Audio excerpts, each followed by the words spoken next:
The biggest name. You're locked into JJ and Alex. With the insight and analysis on the teams you can't live without. Presented by G2G Bars. This is 97.5, the KSL Sports Zone. All right, everybody, welcome back. Happy Memorial Day weekend. We hope that you are going to enjoy some time off, some time with the family, whatever it might be. Thanks for being with us on the program. Alex, Kirry, Jeremiah, Jensen. We got so much to jump into here still. We got so many things to jam about. And we got to get the weekend started right here because we haven't even been able to talk to Steve Bartle in a second. So let's do that. Our program brought to you by G2G Bars. All natural ingredients, no preservatives. Make the G2G Bar the perfect protein bar. Give it a shot today. Costco, Holiday Oil, Maverick, Associated Foods, and many other retailers in the refrigerated section. Give it a shot. Let's kick things off with the cut this hour. Let's do it. It's time for the biggest story of the day. This is what made the cut with JJ and Alex on 97.5, the KSL Sports Zone. And, of course, this portion of the show brought to you by an incredible selection of Kia, Subaru, Chevy, Jeep, Dodge, or Ram. It is your Doug Smith family of dealerships, now also the Mitsubishi brand in the family. So there you go. Nobody knows cars like Doug, and nobody knows the Utes like our own Steve Bartle. He is our Ute insider for KSLSports.com. What's going on, Steve? What's up, guys? How we doing on Friday? Good. Getting ready to grill up some meat, man. What's the Bartle household Memorial Day weekend look like? You guys going? You visit the wife's family. You go to your family situation. What's the have-tos that you do on the Memorial Day?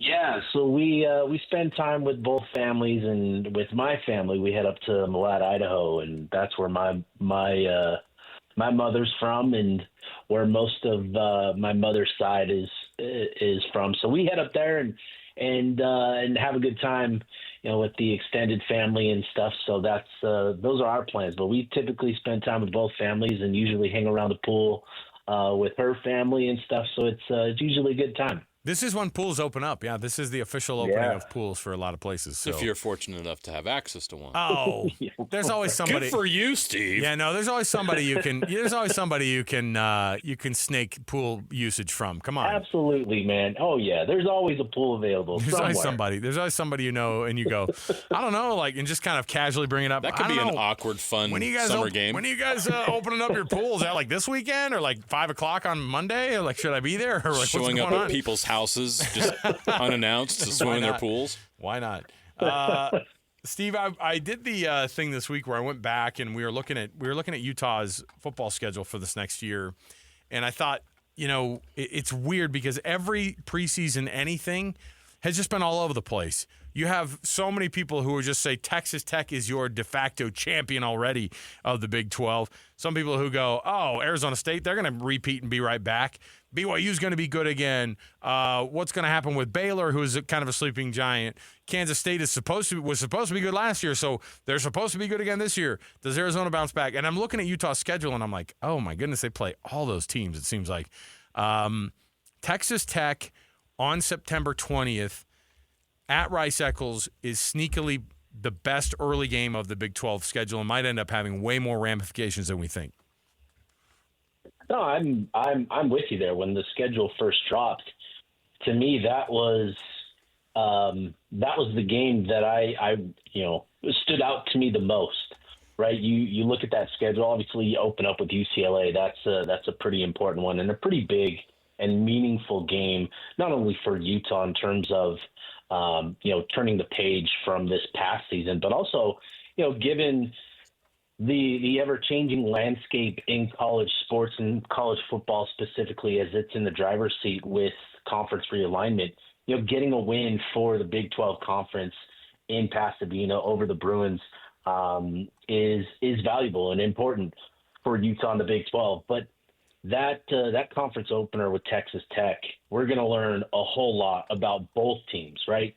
How obviously Texas Tech has won the offseason with how much they've invested in the transfer portal, and they're looking to cash out on that transfer portal class with a Big 12 title next season. And, they've made it's interesting. So, Mitch Harper and I, we've been working on our power rankings for the Big 12, our post-spring power rankings. And as I've done taken a closer look at each one of these programs, it's interesting with Texas Tech, their transfer portal class, it isn't just, loaded with receivers and all of that, like we've seen at other programs like USC and Colorado, where they stockpile, at the skill positions.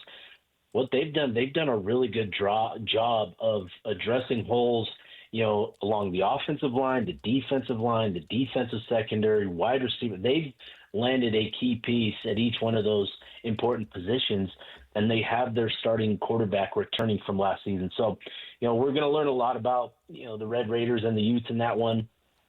And it's been interesting, too, getting a better feel for, other programs. I've been actually, Kansas State is a program that I was expecting to sort of, fall off after, some struggles last year with Avery Johnson.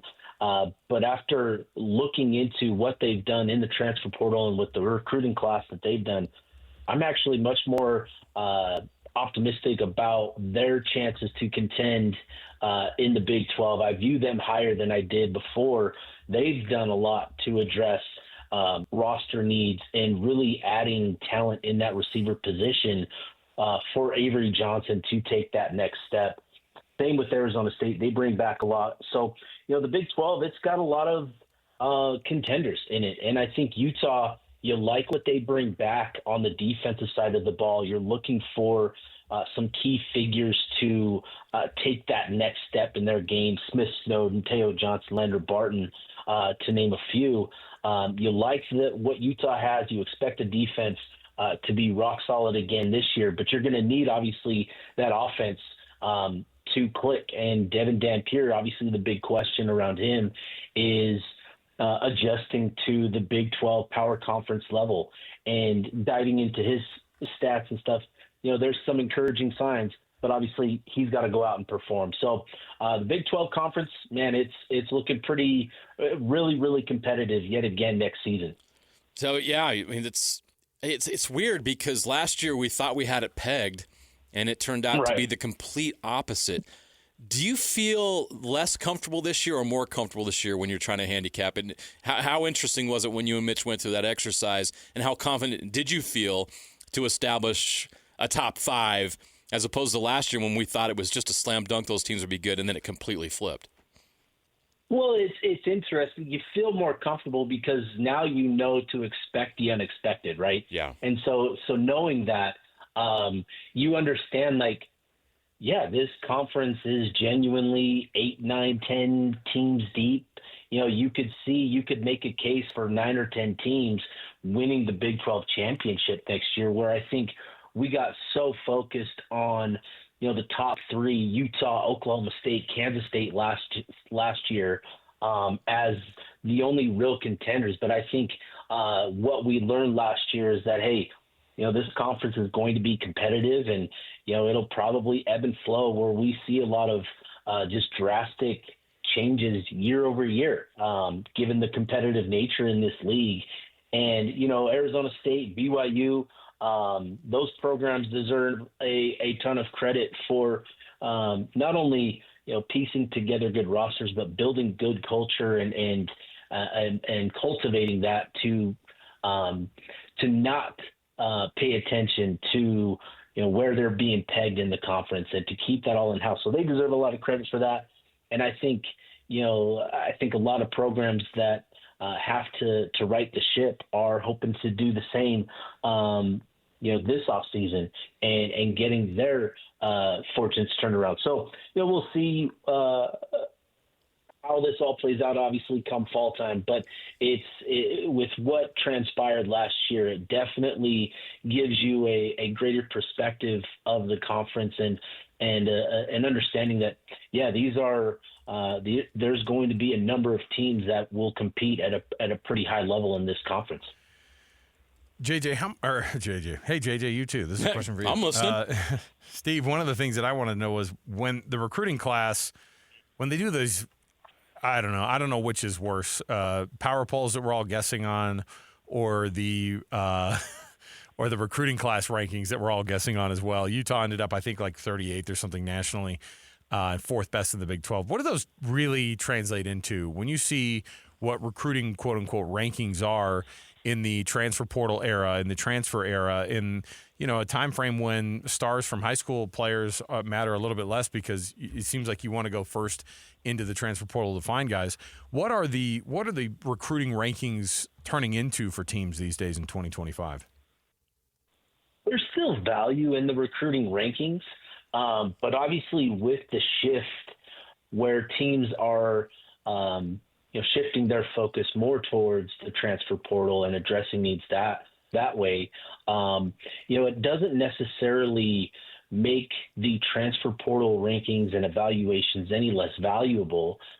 You just have another resource to utilize and to mine for guys that you have a better understanding of how they're going to translate at this level. When guys get to the college level, coaches will communicate with one another, personnel staffs will communicate with one another. You now know or can learn what a player is in and off the field, on and off the field. You can get that perspective of how he handles a college program in the transfer portal is what I'm trying to get to. Whereas, with recruiting, it's interesting. It's so much based on what you can see, in terms of physical traits and athletic traits.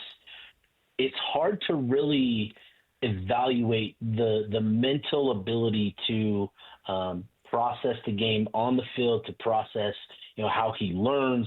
And so there's always that sort of wild card with high school recruiting rankings, is that, how is he going to get into a college program, and how quickly is he going to learn? How is that going to translate? What's his competitive nature like? You don't know that until you get these guys in those situations and you see how they perform, how they react, how they handle them. So that's why we've seen an increase in transfer portal recruiting, because you have some context in that regard. But there's still, high school recruiting is still going to be important, because you have to have that's your foundation of a program. That's your lifeblood as a program. So you have to have it. And, with programs like Utah and other programs that have been doing it for a long time, it works. You've recruited for a long time. You know the type of kids that typically work, in your program, in your culture, in your system, the personality qualities that you want to have in a program. So, college programs have a better feel of what to look for, which just reemphasizes the point that it's all important, but there's certainly increased value and desire to utilize the transfer portal more. The Athletic put together a list of the top 25 teams of the last 25 years, and the Utes are on it. They land at 22nd, ahead of teams 23rd Iowa, 24th Washington, and 25th Michigan State, and just behind 21st ranked Oklahoma State, 20th ranked Boise State, 19th ranked TCU. Those are notable teams that people be interested in knowing where they were at in that poll. I ask you, did they get it right? Should they have been ranked higher or lower? Yeah, I think for the most part they landed in the right area. In the top 25, you could make a rank that you could make an argument that they deserve to be top 20, but I think they landed in the right area, given what they've accomplished in making the transition to the power conference level after winning the Fiesta Bowl, after winning the Sugar Bowl, beating a Nick Saban-led Alabama team and knocking them off in an emphatic fashion. I was on my mission during that game, so I didn't get to watch it live. At least not. Maybe I did. Maybe. You busted. I was on my mission. I can't remember a thing. I just it's all a blur. Yeah, couldn't tell you. But, man, it was crazy seeing Brian – hey, truth is, you could have just turned it off after the first quarter anyway, right? You really could have. What's crazy? I had a kid from my mission was actually from Louisiana and was at that game, decked out in LSU gear in the muss, which is just kind of a funny story. But anyways, So I think Utah landing top 25. I think that's fair.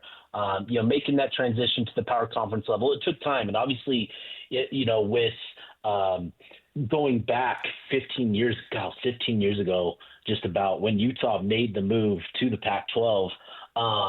It was different. It was a more traditional recruiting style where you're looking to bring guys in for 3-4 years and build the program that way. So it took longer for Utah to get up to speed. But once they got up to speed, right around that 2015 season, Utah became a title contender and they made it to the championship game 4 different times, winning it twice. And so I think Utah probably maybe doesn't get enough credit for those early bowl game wins in the Fiesta Bowl and in the Sugar Bowl, but I think they've certainly done enough to warrant that top 25 ranking. Steve Bartle, he's our Ute insider for KSLSports.com. You can see his byline there, and when he's not doing that, he's grilling up something nice, and then poaching somebody else's pool that wasn't his, but he was able to find somebody warmed it up for Memorial Day. So there you go, Steve Bartle. We appreciate it. You're a pool man. crasher. Hey, you know what? Could do a lot worse this time of year. My goodness, it's pool crashing season. If you look out in your pool this when things get fired up this year, and there's a dude out there with a beard. And just start asking him Utah questions. If he's very well versed in Utah, you'll get the inside scoop on the Utes this fall. Steve, we appreciate it, man. Thanks for hanging out with us. Happy Memorial Day. Yep. Enjoy your weekend, fellas. Have a good one. There you go. Steve Bartle, everybody. Gosh, I don't know what happened. I was on my mission, and then he finally just goes, you know what? I actually saw it. Yeah. Anyway, did they still make him write? It's been 17 years. It's okay, Steve. Yeah. You can Did they still make him write an article that day, do you think? Somebody made him a... Hey, are you saying he was blogging on his mission? Could you hit us with that? Yeah, I need your insights. Yeah, that's Elder hardcore Bartle. When you're still blogging on your mission. Doing the Lord's work overtime. Both double time. Yeah, it's good. All right, we'll take a break. We'll come back. We got more to go on your Memorial Day weekend. We're going to get into some college football news. And we were talking about the possibility of USC and Notre Dame in that football series going away. It's an insane thing to think. But if you thought that somebody was going to step in and make some changes and that it wouldn't go away, well, I've got some bad news for you. Stay here at 97.5, the KSL Sports Zone. Your home for the best coverage of the Jazz, Utes, and Cougars is right here on The Zone. This is JJ and Alex, presented by G2G Bars on 97.5, the KSL Sports Zone. Welcome on back, everybody. JJ and Alex, 97.5, the KSL Sports Zone. Happy Friday to you. I hope it is going to be a long weekend for you as well. For all you parents out there who may or may not be in the midst of school ending, for us, it ended up in Davis County, but there's some people who still have some school left over, Jordan School District. But I do know for a fact you still get Monday off. So there's that, JJ. There's that to look forward to. Yes. Still, all right? Let me see here. Oh, we got some stuff to give away? Oh, yeah. Let's do it. A Win Ticket Wednesday has now turned into a Free Ticket Friday. Extra tickets is always a good deal. Is this still legit right now? We're doing these every hour, right? Okay. Our producer Alex has signed off on it. Free Ticket Friday gets you a pair of tickets right now, if you're calling number 12, to see Hardy on the Jim Bob World Tour next Thursday, May 29th at Utah First Credit Union Amphitheater. Go check it out. You can get tickets right now, or you can win them right now if you're calling number 12 at 801-575-ZONE. That's 801-575-ZONE, 801-575-9663. Surprise somebody you love with some Hardy on the Jim Bob World Tour tickets right now. Pair of tickets right now. 801-575-ZONE. All right. JJ, I was reading this today, and I thought that maybe this story would go away, or it would just be like, no, the powers that be have stepped in, and it's not going to happen. You can't kill a rivalry like this. Well, first of all, let me say something. I went back, and I found a list of greatest college football rivalries. And the actual article was that are not in danger of going away anytime soon. You name an article like that, JJ. It's, uh-oh. So it's a list of 10 rivalry games in college football. I know, and it's crazy because I was looking at it, and I was like, "There's no way that some of these are going to go away." And there's for sure there are rivalries on that list that will never go away. But one of them that is probably going to go away for a while is the Notre Dame USC game. And interestingly enough, so these are the biggest college football rivalries that are not in any danger of going away anytime soon. This is an actual article that was written. Okay, let me go through the list here. Tell me if this one, I'm going to name these off. You tell me if it ever goes away. Army, Navy. Never. Michigan, Ohio State. Never. Alabama, Auburn. Never. Oklahoma, Texas. That could go away. Some pause there, huh? That could go away. USC, UCLA. By the way, no one thinks because that's they're a big now rivalry. because they're both in the Big Ten. I'll say never. Okay. The Egg Bowl, Mississippi State and Ole Miss. No, never. Florida State, Miami.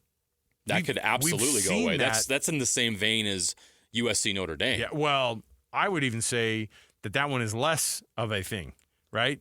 Now, one that's in the same conference, and also one that I think even has more meaning. But I think the reason it stays is because they are in the same conference as Florida, Georgia. Yes. The what is that? The world's largest outdoor cocktail party. Yep. Harvard, Yale. Now that's not going to get touched. Okay. Cal, Stanford. Still in the ACC together, right. But here's the thing.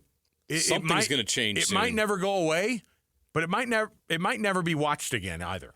Like no one cares about that game, right? I don't even think Cal and Stanford fans care about that game based on attendance. Oregon, Washington. Since they're both in the Big Ten, I'd say it's not in danger. I thought the same thing. BYU and Utah is actually on this list, and we know better about that. We know for sure they're back in the same conference, and the conference is always going to pair them together. But again, something big's coming down the pipe. I don't know. Okay, I can't. We experienced that game not happening several times over the last decade, so I'm not going to say yes on that. USC and Notre Dame going away is actually, I mean, that's on the list. It's number 5 on the list of rivalries that will never go away. And it just went away. And it is going to go away. Nothing is sacred anymore in this great game of college football. Why, though? Because in my mind, why would a game like that go away, JJ, when USC and Notre Dame draw massive numbers, and massive numbers mean big money? Because that's what they want. USC is fighting for its life in the Big Ten. It was irrelevant last year. Well, it's been irrelevant the last 2 or 3 years. With a 9-game conference schedule, adding Notre Dame for a 10th game, basically it feels like a 10th game in conference because Notre Dame's that good. They don't want that. They want those 3 wins because they got to get to a bowl game, or they need to build up their top 25 ranking, and they can't do that if they're going to play Notre Dame in the non-conference. Head coach of USC, Lincoln Riley, says college football fans, quote, gotta accept change. Coming from a guy who might have to accept a new living space in a new state after. He might have to accept change if they don't win this year. So that's my question, is because USC are the ones who are saying the end of this current contract is this after this year's game between USC and Notre Dame. USC Notre Dame is a game that was a fixture growing up. Like you watched it, you knew, and it also had this feel of, okay, USC's over on this side of the country, Notre Dame's on that side of the country. It was a big deal in that sense. To me, it seems like there are conferences, and the Big Ten, I think, is one of them. We talked about Texas yesterday, JJ, and how they have an 11-game true road game win streak under Steve Sarkisian right now. Phenomenal. Right. They went to Michigan last year. The year before that, they went to Oregon, and now they're going to Ohio State to start off their season. And making those decisions and saying, hey, we'll put ourselves out there. They're the biggest game that weekend. Ohio State and Texas is the first weekend of the college football season, officially. They're not in week 0. They're in week 1. It's a big noon kickoff. It's happening noon Eastern, even though Ohio State wanted it to get pushed. And Texas is there for it and saying, look, we know what this is. Texas is a brand that people don't want to miss. And then you add Ohio State to this mix, the current national champions. Those are the 2 biggest programs in college football name-wise right now, maybe with the exception of Alabama, maybe Georgia. But those are your top 4 teams. Those are the only ones that people, like when you talk about current dynasties or current I guess, branding that is like Powerhouses. on point. Like blue blood doesn't even explain that because those are the Right. bluest of the blue blood that Right. I've just named. So in that sense, Texas going, we don't care if it's a more tough schedule. In fact, you don't need to be perfect in the 16-team playoff football playoff era, right? The college football playoff going to 16 teams means that when you lose to a team like Oregon or you lose to Ohio State and you're Texas, you know what happens? You actually get a boost. If you lose to a team like that, especially on September 1st, no one remembers. You remember when Dan Lanning lost to Oregon, what was it, 49-3? Dan Lanning was the head coach at Oregon. His first game that he was the head coach, who did he have to play against in the Georgia Dome? Georgia. Yeah, they got Got waxed. beat. It was week 1. It was 49-3. You know what ended up happening that year? Oregon put themselves on the map through the rest of the season. And after that loss, and people were like, that's terrible. We forgot about it. And you know what, in fact, happened? You went, you had that awful loss, but it was to Georgia. And Georgia's going to be the national champions this year. They're going to be the number 1 seed, and they were. And I'm telling you that teams need to embrace the idea, and USC can do whatever they want, fine, make your schedule. But if they're going to start replacing Notre Dame on their schedule with UC Davis, like that is going to be an awful move for college football. If we are replacing USC, Notre Dame, to have USC versus directional Wisconsin, I can't do it. Stop being afraid of taking tough games. Stop being afraid of taking a game that, by the way, is going to get you more eyeballs. Are you afraid, Lincoln Riley, of losing that game on the national stage? The answer is yes. If he feels like he's going to get himself a little bit of a better shot to get to the college football playoff, that's not an argument anymore, I don't think. Do you know what would fix things?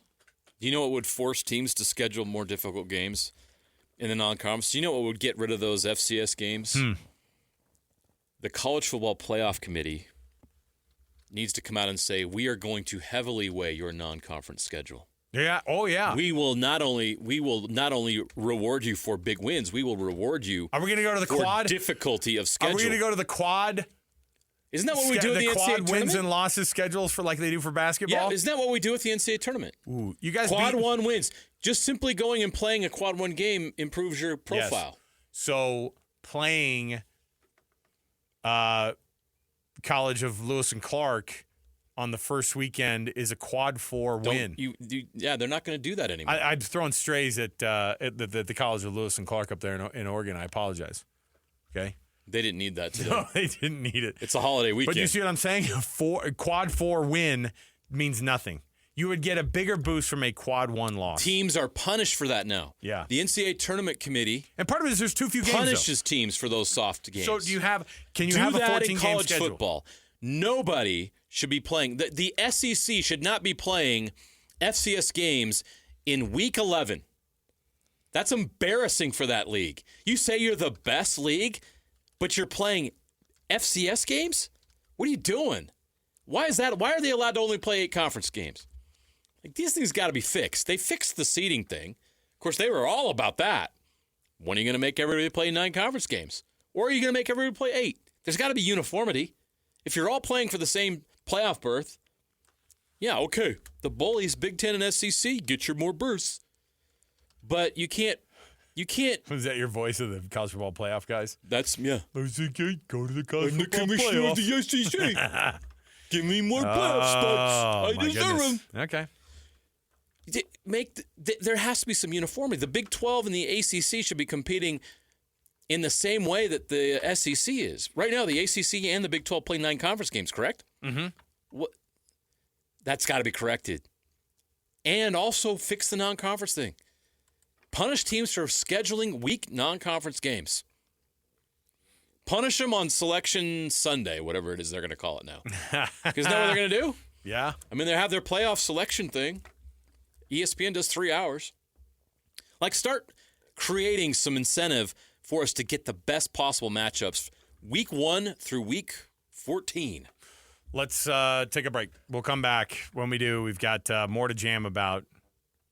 I've got a top 10 game. This is right up JJ's alley, but we're still going to have our producer Alex participate. But also, it might be really, really hard to do well on this one. I'm just saying, high level of difficulty. I gave you the food one the first time around. on the Would You Rather, you guys are going to have to bust your butts on our top 10 for today's edition. So stay here. You're going to get an education right here next, 97.5, the KSL Sports Zone. Accessing. When TV and radio collide. Love it. This is what you get. You're listening to JJ and Alex, presented by G2G Bars. Don't touch that dial! On 97.5, the KSL Sports Zone. Oh, good jam on a Friday. Good stuff. Can we just play this rest of the day? Good night, everybody. The whole album, Pearl Jam 10. Just let it roll. It's Memorial Day weekend. Just enjoy some Pearl Jam. We'll chill. We should have brought a grill or something while we did it. We'll grill the meats. You listen to Pearl Jam on your drive home as you get ready for your Memorial Day weekend. No? Alex. Not a good idea? Okay, well. 10 means there's 9 more of these after this. All right? I think it's going to work out great. Timing-wise, I think we'll be great. I think we'll be fine. All right? You put your headset on. Don't try to host the show on your own, okay? You can't do it. We've already consigned this. We've already turned this over. Eddie Vedder, take the wheel. Sorry, he's taking over. Some radio stations play like they do that trendy free hit thing Don't do it. of a certain band. What do they call that? I don't know. They play free. It's your triple play on a Friday. It's your Friday triple play. We're not going to do that. We're going to play the whole entire album. All right. Let it roll. Fine. He just turned it off. Really killed the vibe in here. I got to keep you guys on track. All right. That is your job. We got stuff to give away. Not an easy job, by the way. Hey, yesterday we rolled out our weekly winner of the Hercules Hero of the Week award. You can nominate another one for next week. The way you do it, you go to KSLSports.com/contest, and we listen every Thursday, read those off, and then those people who do a phenomenal job in your neck of the woods as a youth sports volunteer, they get a prize from Hercules Credit Union and Beehive Meals, the sponsors of this program, and you just go to KSLSports.com/contest and nominate those people today. JJ, our top 10, this is actually pretty high level of difficulty here, all right? I am, oh boy. Okay, you're our TV guy. So we were just talking about rivalries. We were just talking about how big-time college football games get eyeballs and blah, blah, blah. So the next 60-second timer I have in front of me, the most watched games by viewers, by viewership, from last football season. Now, College football. No, there are no, what are they called? No college football playoff games. No bowl games. No bowl games. Oh. No championship games, none of that. So this BYU, Colorado, and the Alamo Bowl, I cannot guess. No. This is all the way through. All regular season. Yeah, well, there's actually, I will say this. Games of the year. There are conference championship games in this. So Okay. this is all the way, not college football playoff, not bowls. That's basically all we're saying. Okay. So up through December 10th or so. All right? Okay. So, if you will, with the timer, and go. Michigan, Ohio State. Ding. Alabama, Auburn. SEC championship Ding. game. Yes. Ding. Big Ten championship What game. was the SEC championship game? It was Georgia and Sark. Texas.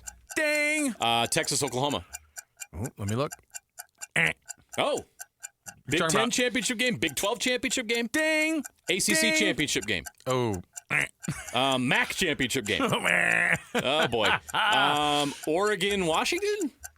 Did they even play? How dare you, first of all? And Alabama, Georgia. ding. That's a good one. What other Big Ten SEC games? Ole Miss and Georgia. Ole Miss and Alabama. Ooh, no Ole Miss love. Who am I missing here?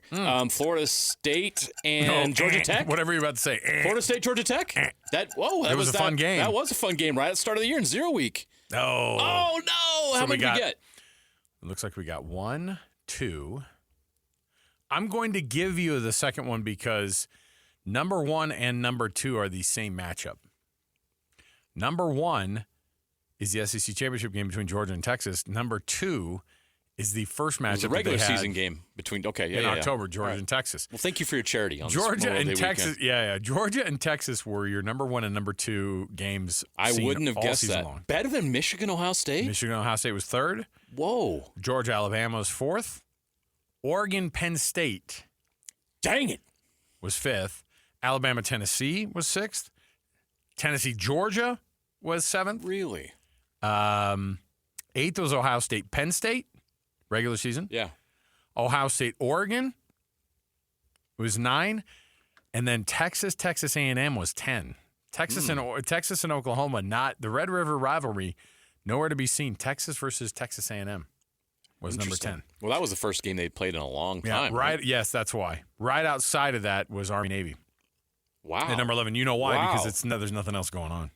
Well, the same thing. Well, everything's with already been that Florida played. State Georgia Tech game, I felt like people would have been watching that. So Georgia Texas in the their SEC meeting, which actually wasn't even a very good game, if you'll remember. No, it's very forgettable. $16.6 million, $13.2 million for Georgia Texas in October.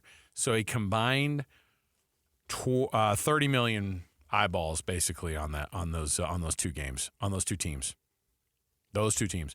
Georgia was in 1, 2, 3, 4 of the top 10. Ohio State was in 1, 2, 3 of the top 10. Alabama was in 1, 2, 3, 4 of the top 10. Do you see a pattern? Yeah. You see why there's money do you see why they have the power that they do? It's not because the football's so good. I mean, that helps. Eyeballs. It's the drive. All right, we'll come back. Our BYU insider for KSLSports.com, Mitch Harper, is going to join us. Been an interesting week, to say the least, for BYU fans out there. And Mitch is going to kind of catch us up and get us up to speed on what's going on. But also, let's dive into some things with BYU that maybe you did not hear this week about where BYU could land if this new college football playoff straight seeding model were to go forward, and it looks like it's going to be. Mitch is going to chat with us about that and much more. Stay here at 97.5, the KSL Sports Zone.